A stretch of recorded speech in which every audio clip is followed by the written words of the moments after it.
Hello everybody, you are again welcome to this channel. As we all know that in previous two videos we have already discussed the basic introduction and part 1 of this particular chapter. So in today's video, what are we going to study? We will complete this chapter in this video and will also discuss a summarized version of this chapter. So let's begin. So in previous video we have already studied that how Tricky was being over pampered by his mistress, and at the end, not at the end, at the very difficult situation of Tricky, Mr. James Harriet put him to his surgery, take him to his surgery. So we will further study this chapter in today's video. So let's begin. So at the surgery यानी वो जगह जहाँ पर उसका treatment किया जाएगा, basically at the hospital the household dogs surged round me. Tricki look down at the noisy pack with dull eyes and when put down lay motionless on the carpet.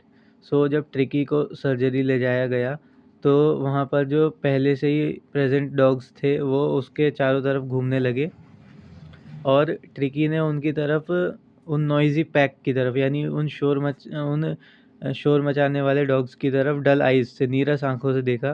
When put down जब उसको नीचे रखा गया तो वो motionless था बिल्कुल, क्योंकि उसके बॉडी में काफ़ी ज़्यादा सरप्लस फैट था और वो कारपेट पर यूं ही पड़ा हुआ था. सो जो ट्रिकी था वो कारपेट पर ऐसे ही एक मोशनलेस ऑब्जेक्ट की तरह पड़ा हुआ था. The other dogs after sniffing round him for a few seconds. तो जो दूसरे डॉग्स थे कुछ समय तक ट्रिकी को सूंघते रहे और उसके बाद they decided that Tricki is not an object to be play with. यानी ट्रिकी को उन्होंने एक अनइंटरेस्टिंग ऑब्जेक्ट समझा, जो कि हालांकि ट्रिकी की कंडीशन वैसी थी कि उसके बॉडी में काफ़ी ज़्यादा सरप्लस फैट था, इस कारण वो इनके साथ उतना मिंगल अप नहीं हो पाया. सो what is their mistake of other dogs. उन्होंने उसको एज एन अनइंटरेस्टिंग ऑब्जेक्ट लिया और उसको इग्नोर किया.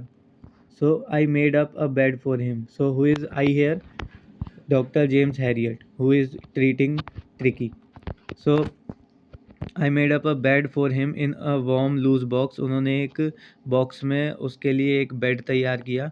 Next to the one where the other dogs slept. बिल्कुल जस्ट बाजू में जहाँ पर दूसरे डॉग्स सोया करते थे. For 2 days I kept an eye on him. 2 दिनों तक उन्होंने ट्रिकी को अंडर ऑब्जर्वेशन रखा. Giving him no food but plenty of water. उन्होंने उसको कोई कुछ खाने को नहीं दिया, सिर्फ उसको पानी देते रहे सो दैट डिहाइड्रेशन की कंडीशन ना हो. At the end of the second day, दूसरे दिन के अंत में, he started to show some interest in his surroundings. उसने अपने सराउंडिंग में होने वाली चीज़ों में इंटरेस्ट दिखाना शुरू कर दिया.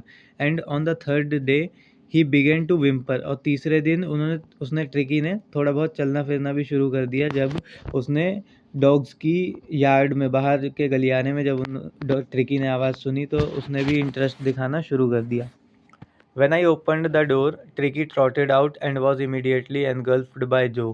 जैसे ही उन्होंने दरवाज़ा खोला जेम्स हैरियट ने, ट्रिकी ट्रॉटेड आउट यानी धीमे धीमे कदमों से बाहर की ओर आया और इमीडिएटली एनगल्फ्ड बाय जो, और तुरंत ही उसको जो, एक ग्रेहंड, द ग्रेहंड एक ब्रीड है डॉग की, जिसने उसको घेर लिया.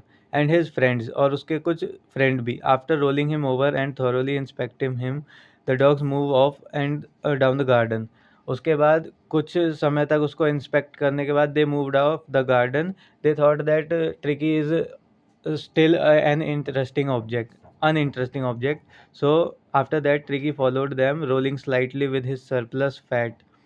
उसके बाद जैसे ही वो लोग बाहर चले गए, ट्रिकी ने उनको फॉलो किया और still Tricki was having some surplus fat, so he was not able to walk with his 100% effort, but he wanted that. Later that day I was present at feeding time. उसके बाद अगले दिन खाने के समय जब वो प्रेजेंट हुए, कौन? Doctor James Harriet. I watched while Tristan sloped the food into the bowls. अब यहाँ पर ट्रिस्टन एक और नए कैरेक्टर का जिक्र हुआ है, जो कि हो सकता है वहाँ के कंपाउंडर या कोई केयर टेकर हो. उन्होंने क्या किया? फूड को बाउल्स में स्लोप किया यानी परोसा. So there was a usual headlong rush followed by the sounds of high speed eating. Every dog knew that if if he fell behind the others, he was liable to have some competition for the last part of his meal.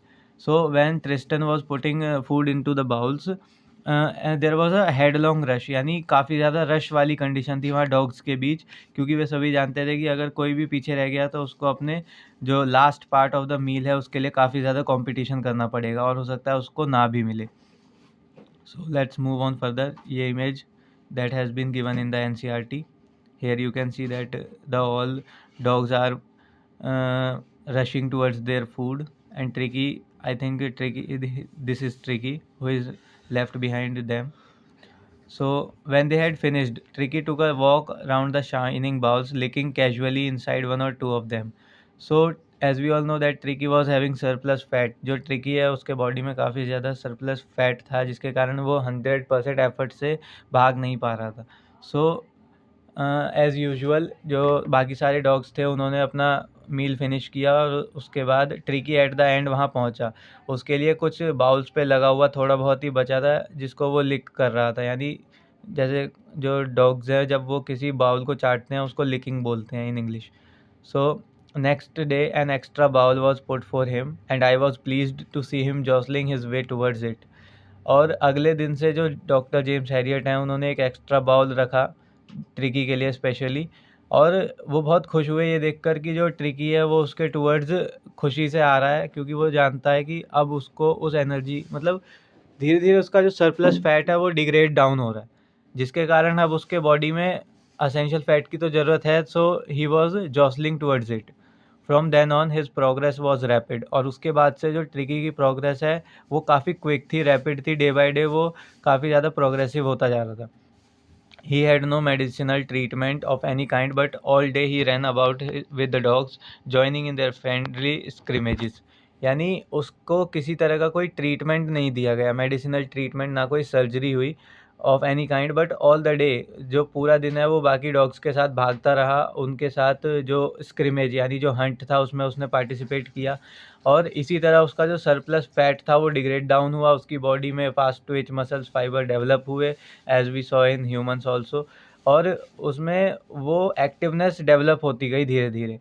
He discovered the joys of being bowled over.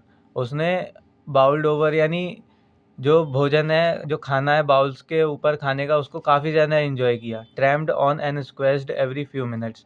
He became an accepted member of the gang. Later on जो Tricki था वो जो dogs की gang थी उसका एक काफ़ी ज़्यादा एक्सेप्टेड मेंबर बन गया. As we all know that initially they used to ignore him. Tricki को उन डॉग्स ने इग्नोर किया और उसको एक अनइंटरेस्टिंग ऑब्जेक्ट समझा था. Initially we have studied that, but now as we are studying that जो ट्रिकी है वो एक एक्सेप्टेड मेंबर बन गया of the gang. And unlikely, जैसा कि सबको पता है कि ट्रिकी एक मिस्ट्रेस जो कि काफ़ी रिच है उनका डॉग है, तो अनलाइकली तो होगा ही. सिल्की लिटिल ऑब्जेक्ट, काफ़ी सिल्की छोटा सा एक ऑब्जेक्ट टाइप है जो कि शैगी क्रियू यानी एक रफ और एक डल क्रियू के बीच में अलग ही नज़र आता है. Fighting like a tiger for his share at meal times, जो कि अपने मील टाइम्स में अपने मील के लिए, अपने फूड के लिए फाइट करता है like a tiger. And hunting rats in the old hen house, और जो पुराना घर है जहाँ मुर्गियों को पाला जाता है उस सर्जरी में ही, वहाँ पर वो चूहों की हंटिंग भी करता है. He had never had such a time in his life. Tricky ने ऐसा जो रिजीम है, जो हमने इनिशियल लेवल पे पढ़ा था कि रिजीम एक नया दौर, ऐसा टाइम कभी अपनी लाइफ में इससे पहले एक्सपीरियंस नहीं किया था. All the while Mrs Pumphrey hovered anxiously in the background.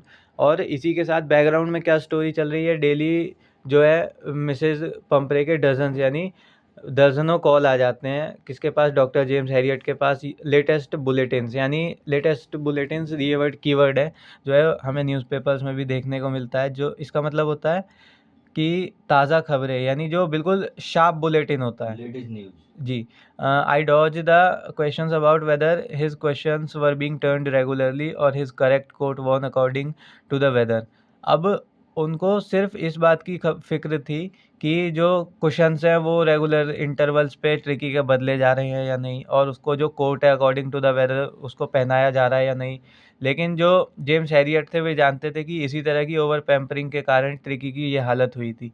But I was able to tell her that the little fellow was out of danger and convulsing rapidly. But जो उनका एक ही answer होता था कि जो लिटिल फेलो है यानी जो ट्रिकी है वो अब खतरे से बाहर है और वो काफ़ी तेज़ी से रैपिडली जो है वो रिकवर कर रहा है। The word convalescing seem to do something to Mrs Pumphrey. She started to bring round fresh eggs, 2 dozens at a time, to build up Tricky's strength. अब जैसे ही उन्होंने समझा कि वो रिकवर कर रहा है तो अब उनके माइंड में सिर्फ इतना था कि रिकवर कर रहा है तो उसको न्यूट्रिशन की काफ़ी ज़्यादा ज़रूरत होगी और न्यूट्रिशन के लिए अब उन्होंने दर्जनों अंडे भेजना शुरू कर दिया ट्रिकी के लिए एक समय पर। सो नाउ दर्जनों अंडे आने लगे to build up Tricki's strength for a happy period of my partners and I had 2 eggs each for breakfast. But यहाँ पर ट्विस्ट क्या है, जो डॉक्टर है वे जानते थे कि अभी ट्रिकी को इन अंडों की ज़रूरत नहीं है, इसलिए वो अंडों को आने से नहीं रोकते थे, वो मना नहीं करते थे, क्योंकि वो एट द सेम टाइम ये भी जानते थे कि जो मिसेस पंपरे हैं वो काफ़ी इमोशनल लेडी हैं और अगर उनको मना किया तो उनको ऐसा लगेगा कि ये ठीक से ट्रीटमेंट नहीं कर रहे हैं, तो वो अंडों को आने से नहीं रोकते थे।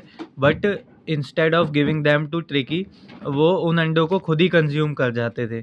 और for a happy period of my partners I had 2 eggs each for breakfast. 2 अंडे वे ब्रेकफास्ट में कंज्यूम करते थे। But when the bottles of wine began to arrive, लेकिन कुछ समय बाद क्या होता है कि जो मिसेस पंपरे हैं उनको ये फील आता है कि इसको अब ट्रिकी के ब्लड को भी एनरिच करने की ज़रूरत हो सकती है, तो उन्होंने वाइन यानी जो दारू रहती है उसको भी उनको भेजना शुरू कर दिया। और अब ये काफ़ी ज़्यादा ओवर हो रहा था, इसलिए, और ओवर तो हो ही रहा था, इसी के साथ साथ ट्रिकी को इन सारी चीज़ों की ज़रूरत नहीं थी। तो lunch became a ceremonial occasion with 2 glasses of wine before and several during the meal. अब हुआ क्या, डॉक्टर जो थे जेम्स हैरियट, उन्होंने वाइन को भी खुद ही कंज्यूम करना स्टार्ट कर दिया, 2 ग्लास वे मील के साथ, और काफ़ी मील से पहले, और काफ़ी ज़्यादा ग्लास वो मील के दौरान भी कंज्यूम कर जाते थे। और इसमें बताया गया है कि एक सेरेमोनियल ओकेशन टाइप हो गया था डॉक्टर जेम्स हैरियट के लिए। अब यहाँ पर डॉक्टर अपना एक सच्चाई बताते हैं। It was a temptation to keep Tricki on as a permanent guest, but I knew Mrs Pumphrey was suffering and after fortnight felt compelled to phone and tell her that the little dog had recovered and was awaiting collection. अब यहाँ पर आगे story में क्या होता है, एक temptation develop हुई डॉक्टर जेम्स हैरियट के मन में। टेम्पटेशन मतलब एक इच्छा, to keep Tricki on as a permanent guest. अब देखिए, अंडे भी आ रहे हैं, वाइन भी आ रही है, और उनके कोई पैसे भी नहीं लग रहे, ट्रिकी को उन्हें देना नहीं पड़ रहा, खुद वो कंज्यूम कर रहे हैं, तो काफ़ी ज़्यादा विन विन सिचुएशन है डॉक्टर जेम्स हैरियट की और उनके पार्टनर की। सो एक टाइम पे तो उनको टेम्पटेशन हुआ कि ट्रिकी को परमानेंट गेस्ट रख लेते हैं, लाइफ टाइम तक हमें अंडे और वाइन खाने कंज्यूम करने को मिलेगी। लेकिन at the same time he knew that Mrs Pumphrey was suffering. अब सेम टाइम पे वो ये भी जानते थे कि जो मिसेस पंपरे हैं, शी वॉज सफरिंग, वे काफ़ी ट्रबल में थी, काफ़ी डिस्ट्रेस्ड थी। और आफ्टर अ फोर्टनाइट, अब 14 दिनों के बाद, फेल्ट कंपेल्ड टू फ़ोन, वो फ़ोन ज़रूर करेंगे, एंड टेल हर, उन्होंने फ़ोन किया भी मिसेस पंपरे को 14 रातों के बाद कि आप आइए, ट्रिकी जो है वो फुल्ली रिकवर हो चुका है और अब वो कलेक्शन यानी जाने के लिए रेडी है।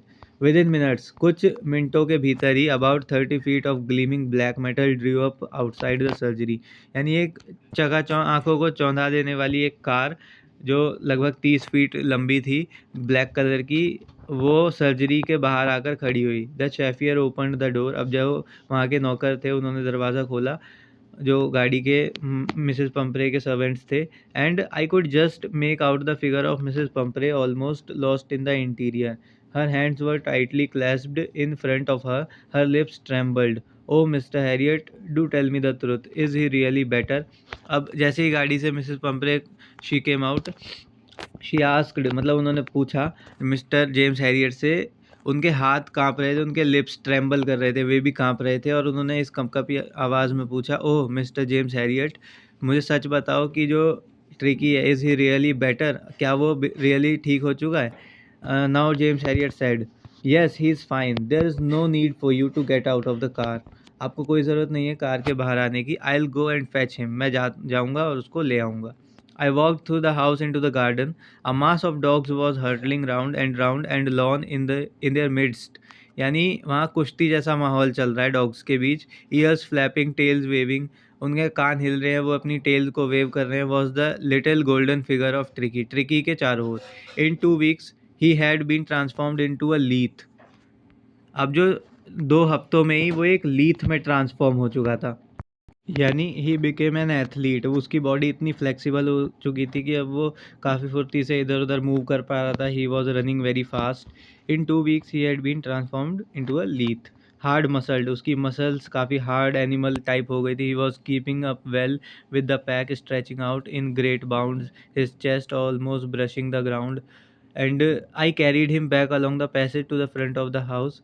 वो जो उन्होंने उसको कैरी किया अपने हाथ में और गलियारे से घर के सामने वाले गाड़ी के पास लेकर आया था। Chauffeur was still holding the car door.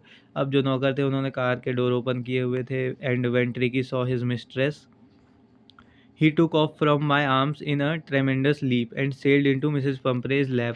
अब उसने क्या किया, ट्रिकी ने वो एक जंप लगाई तेज़ी से और जेम्स हैरियट के गोद से कूदकर मिसेस पंपरे के पास चला गया। She gave a startled oh, now the words said by Mrs Pumphrey, oh, and then had to defend herself as a swan over her, licking her face and barking. अब जो ट्रिकी था वो काफ़ी ज़्यादा खुश था अपनी मिस्ट्रेस से मिलने के बाद, और वो उनको लिक यानी फेस को लिक कर रहा था, चाट रहा था और भौंक भी रहा था। During the excitement I helped the chauffeur to bring out the beds. अब वही सारी फॉर्मेलिटीज़ की उन्होंने क्या किया, शेफियर नौकर के साथ उसके जो बेड्स आए थे, कुशन्स आए थे, उन सबको कार में वापस रखा। Mrs Pumphrey leaned out of the window, tears shone in her eyes. और जाते समय जो मिसेस पंपरे थी उनकी आंखों से आंसू थे, उनके जो लिप्स थे they were trembling. Oh Mr Herriot, she cried. उन्होंने वे चिल्लाई कि oh Mr Herriot, how can I ever thank you, किस तरह शुक्रिया अदा करेंगी। This is a triumph of surgery, ये एक ट्रायम्फ ऑफ सर्जरी है, ये एक ट्रायम्फ ऑफ सर्जरी है। So this was the chapter all about, written by doctor James Herriot. These are some of the keywords or word meaning that you must know, and the NCERT solutions of this chapter will be discussed in further video. So thank you very much for watching this. Stay tuned, stay connected, and keep studying. Thank you very much.